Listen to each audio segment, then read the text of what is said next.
Assalamualaikum warahmatullahi wabarakatuh. Waalaikumsalam warahmatullahi wabarakatuh. Sebelum memulai belajar, marilah kita berdoa terlebih dahulu. Untuk ketua kelasnya mohon disiapkan. Ya. Semua siap, baca mulai.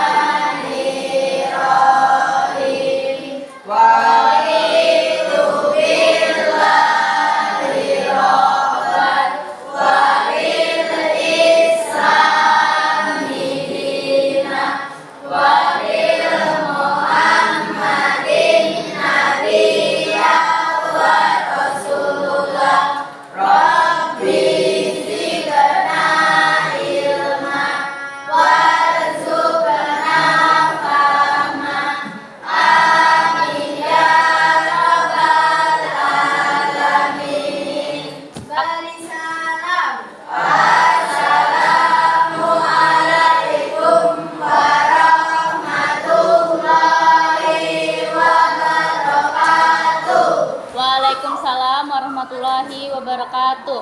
Apa kabar anak-anak? Baik, Bu. Ada yang nggak masuk hari ini? Tidak. Masuk semua ya. Minggu lalu kita bahas tentang apa? Gibah dan tabayun. Masih ingat apa itu gibah? Masih. Apa? Membicarakan aib orang lain. Bagus. Yang lain tabayun apa? Tabayun.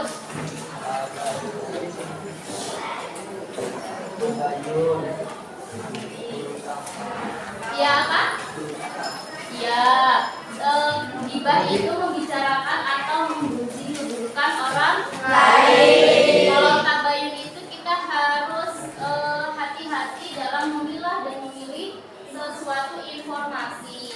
Hari ini kita akan membahas tentang rukhsah. Yuk buka halaman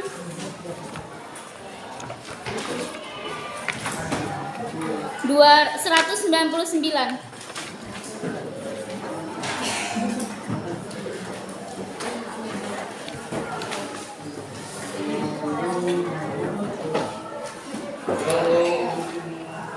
Udah dibuka semua?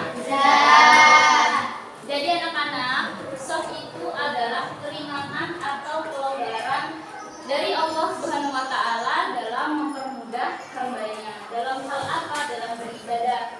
Apa saja, Bu? Yang pertama sholat. Allah itu mempermudah hambanya dalam melakukan ibadah sholat. Puasa dipermudah, zakat dipermudah. Lalu kalau dalam sholat itu Allah meringankan hambanya dalam beribadah kepadanya, dinamakan dengan jamak atau qasar dalam sholat. Ada yang udah tahu jamak dan qasar itu apa? Belum. Kita bahas bareng-bareng ya. Jadi apa itu jamak? Melakukan dua sholat di waktu pertama. Kalau qasar? Meringkas sholat fardu 4 rakaat menjadi 2 rakaat. Ya benar.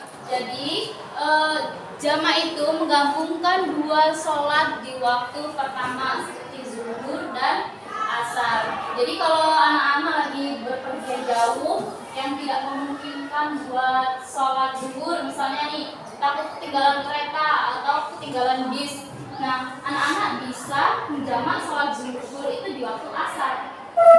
Jadi anak-anak sholat di waktu asar kan udah jalan nih, misal lagi ke pantai nih, tapi jam zuhur itu kalian masih di bis. Nah nanti kalian kalau udah pulang, misal sampai rumah jam 5, kalian itu sholat asar, tapi sekalian sholat zuhur. Jadi boleh dijamak. Nah itu cuma 2 rakaat. Caranya kalau sholat zuhur, kalau di jamak qasar itu 2 rakaat dulu, niatin buat sholat zuhur, terus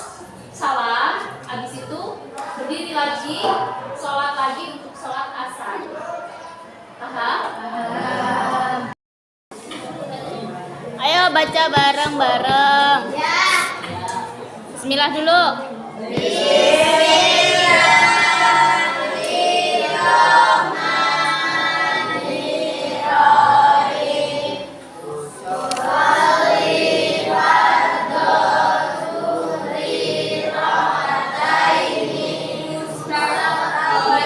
Qasran majmu'an.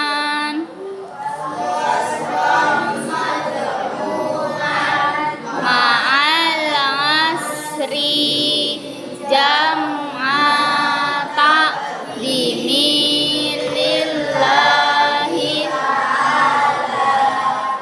Artinya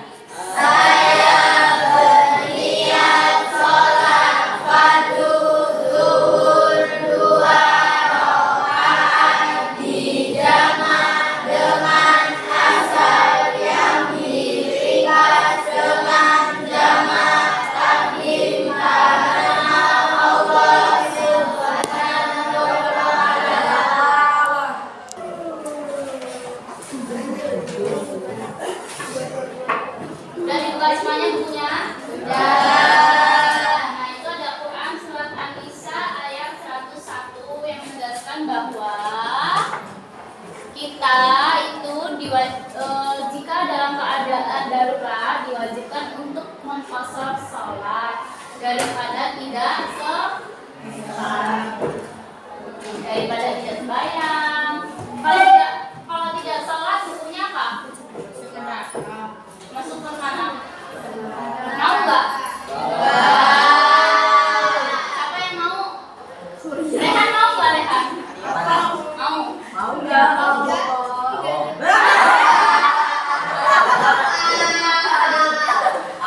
Kalian nggak dengerin berarti?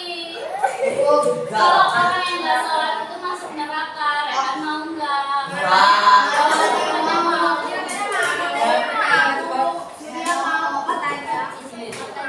Nah, selanjutnya ada hadis. Dalam hadis riwayat Muslim yang artinya, ayo bareng-bareng artinya. Arti hadis halaman 202. Hadis. Iya. Artinya dari Anas radhiyallahu anhu, apabila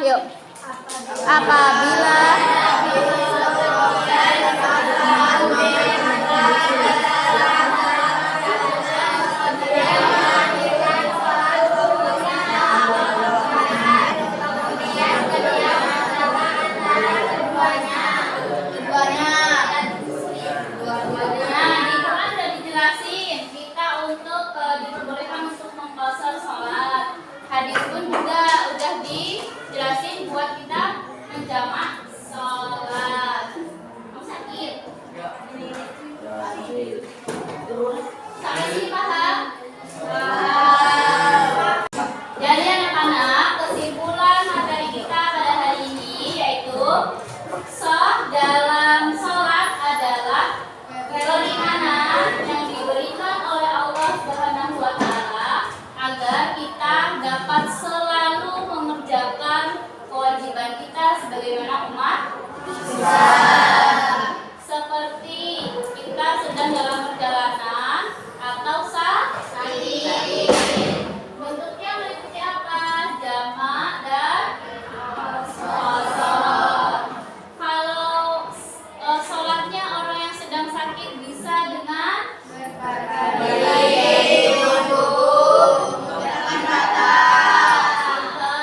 hal ini menunjukkan bahwa Islam memudahkan tanpa menghilangkan atau meninggalkan kewajiban kita sebagaimana mestinya. Setuju dengan kesimpulan Ibu? Setuju. Untuk tugas, kalian kerjakan halaman 218. Minggu depan kita bahas bersama-sama. Siap, Bu.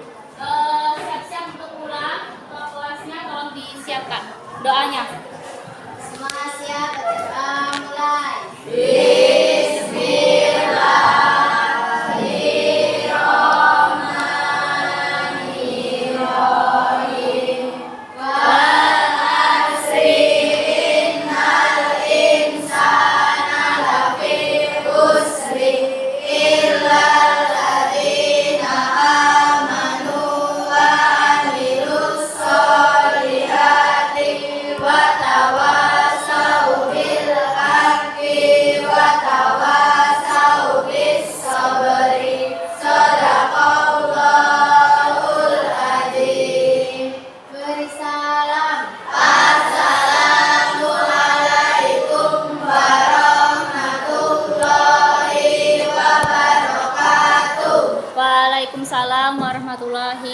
wabarakatuh.